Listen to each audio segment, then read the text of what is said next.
എടാ കുട്ടാ, ഇന്ന് നിൻ്റെ മുഖത്ത് എല്ലാ ദിവസവും കാണുന്നതിനേക്കാളും സന്തോഷം കൂടുതലുണ്ടല്ലോ. അത് പിന്നെ ഉണ്ടാവില്ല ശ്രീജി. നാളെ അവൻ്റെ കണ്ണിൻ്റെ ഓപ്പറേഷൻ അല്ലേ, കാഴ്ച കിട്ടുന്ന ദിവസമല്ലേ നാളാ. ഇനി നമ്മളെല്ലാം കണ്ടാൽ മൈൻഡാക്കോ കുട്ടാ. എന്താ ശാന്തേട്ടാ അങ്ങനെ പറഞ്ഞേ? ഇന്നത്തെ കാലത്ത് കാഴ്ചയില്ല ആൾക്കാർ പോലും കണ്ടാൽ മുണ്ടാത്ത കാലം. ഏയ്, എന്നെ നിങ്ങൾ അങ്ങനെ കാണരുത് ശ്രീജേട്ടാ.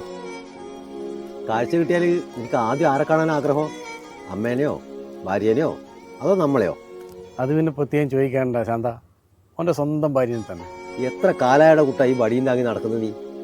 നാളെ എനിക്ക് കാഴ്ച കിട്ടാൻ പോകുന്നല്ലേ, ഈ നാശം പിടിച്ച ബടിയെടുത്തങ്ങ് കളഞ്ഞേക്കടാ. അത് ശരിയാ, എന്നാൽ തന്നെ ഒരു ഐശ്വര്യം താനെ വരും. ഇതൊരു ലക്ഷണക്കാരായിട്ട് എനക്കും തോന്നിയിട്ടില്ലേ. എന്നാൽ പിന്നെ നമ്മളെ കോട്ടെ.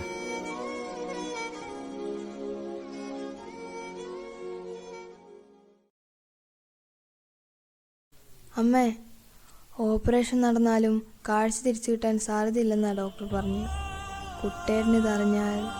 ഈ കണ്ണു പൊട്ടൻ കാലനെ പണ്ടേ നിന്നോട് ഉപേക്ഷിക്കാൻ പറഞ്ഞതാ ഞാൻ. അനുഭവിച്ചോ നീ?